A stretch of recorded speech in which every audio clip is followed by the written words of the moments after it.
سلام به همه عزیزان به چنل زندگی پس از زندگی خوش اومدید. ما در این چنل روایت‌های مختلف رو با هم بازگو می‌کنیم و در اولین قسمت سعی داریم کتاب 3 دقیقه در قیامت رو بازگو کنیم و در بخش‌های مختلف تقدیم شما بکنیم. امیدوارم هر قسمت جذاب و جذابتر دنبال بشه.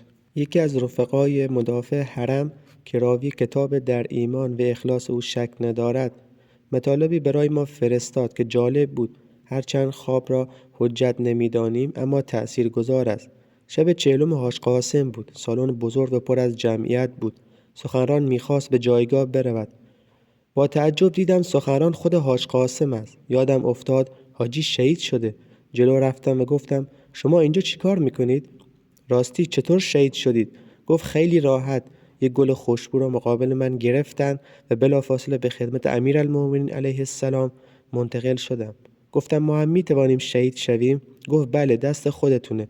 گفتم راستی حساب و کتاب اون طرف چطوره؟ عجله داشت. گفت 3 دقیقه در قیامت را خوندی؟ همون جوریه. خب میپردازیم به شروع داستان. گذر ایام. پسری بودم که در مسجد و پای منبرها بزرگ شدم. در خانواده مذهبی رشد کردم و در پایگاه بسیج یکی از مساجد شهر فعالیت داشتم. در دوران مدرسه و سالهای پایانی دفاع مقدس شب و روز ما حضور در مسجد بود. سالهای آخر دفاع مقدس با اصرار و التماس و دعا و ناله به درگاه خداوند سرانجام توانستم برای مدتی کوتاه حضور در جمع رزمندگان اسلام و فضای معنوی جبهه را تجربه کنم.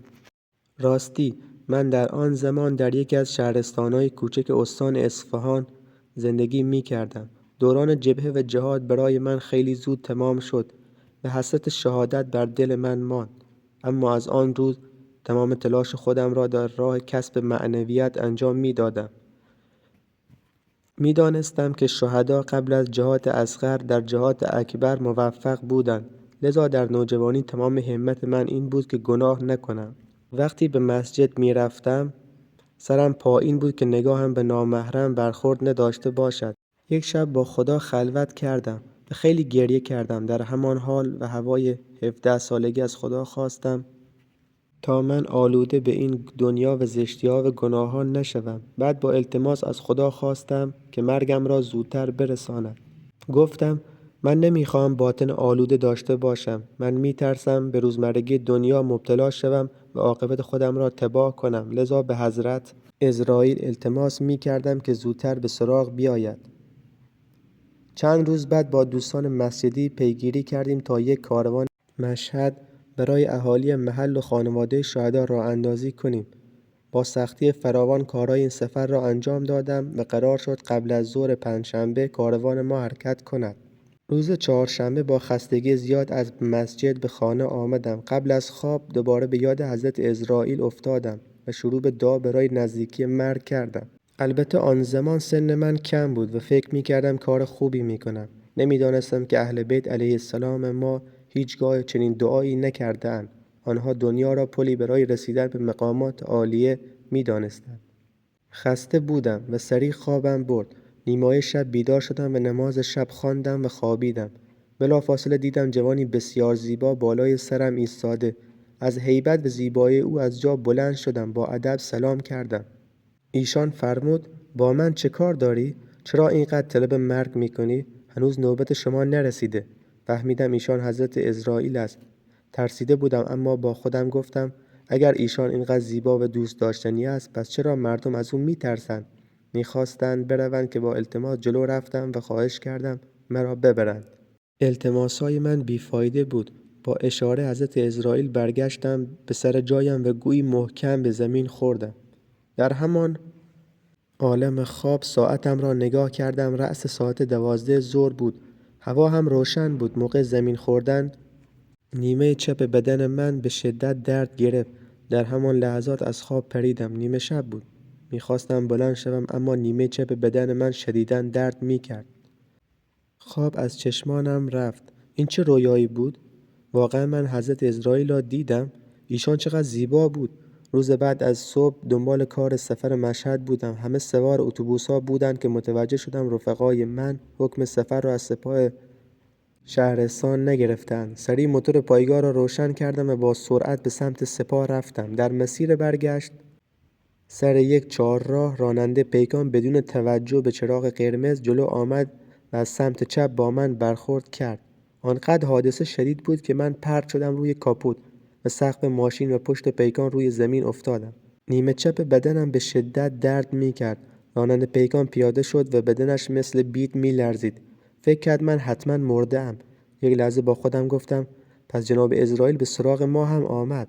آنقدر تصادف شدید بود که فکر کردم الان روح از بدنم خارج می شود. به ساعت مچی روی دستم نگاه کردم. ساعت دقیقاً 12 ظهر بود. نیمه چپ بدنم خیلی درد می کرد. یک باره یاد خواب دیشب افتادم. با خودم گفتم این تعبیر خواب دیشب من است؟ من سالم میمانم.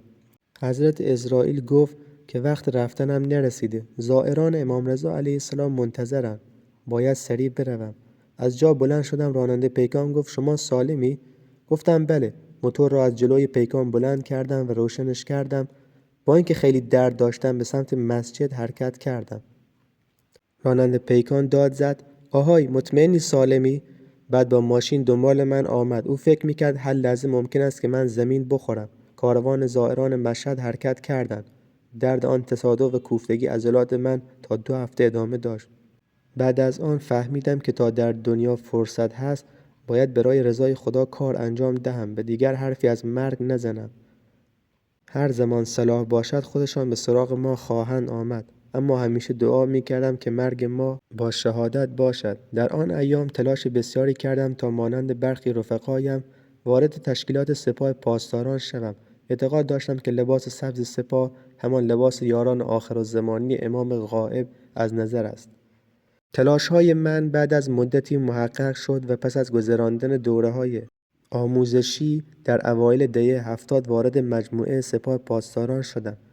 این را هم باید اضافه کنم که من از نظر دوستان و همکارانم یک شخصیت شوخ ولی پرکار دارم. یعنی سعی می‌کنم کاری که به من واگذار شده را درست انجام دهم. اما همه رفقا می‌دانند که حسابی اهل شوخی و بگو بخند و سر کار گذاشتن هستم. رفقا می‌گفتند که هیچ کس از همنشینی با من خسته نمی‌شود. در مانورهای عملیاتی و در اردوهای آموزشی همیشه صدای خنده از چادر ما به گوش می رسید. مدتی بعد ازدواج کردم و مشغول فعالیت روزمره شدم.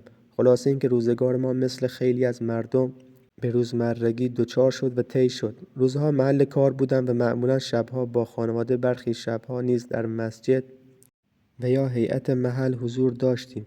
سالها از حضور من در میان اعضای سپاه گذشت. یک روز اعلام شد که برای یک مأموریت جنگی آماده شوید. سال 1390 بود و مزدوران و تروریست‌های وابسته به آمریکا در شمال غرب کشور و در حوالی پیرانشهر مردم مظلوم منطقه را به خاک و خون کشیده بودند. آنها چند ارتفاع مهم منطقه را تصرف کرده و از آنجا به خودروهای عبوری و نیروهای نظامی حمله می‌کردند. هر بار که سپاه و نیروهای نظامی برای مقابله آماده می‌شدند، نیروهای این گروه تروریستی به شمال عراق فرار می‌کردند. شهریور همان سال و به دنبال شهادت سردار جان نثاری و جمعی از پرسنل توپخانه سپاه، نیروهای ویژه به منطقه آمده و عملیات بزرگی را برای پاکسازی کل منطقه تدارک دیدند. خب این بود قسمت اول. ادامه این داستان رو در قسمت بعد میشنوید. یا علی.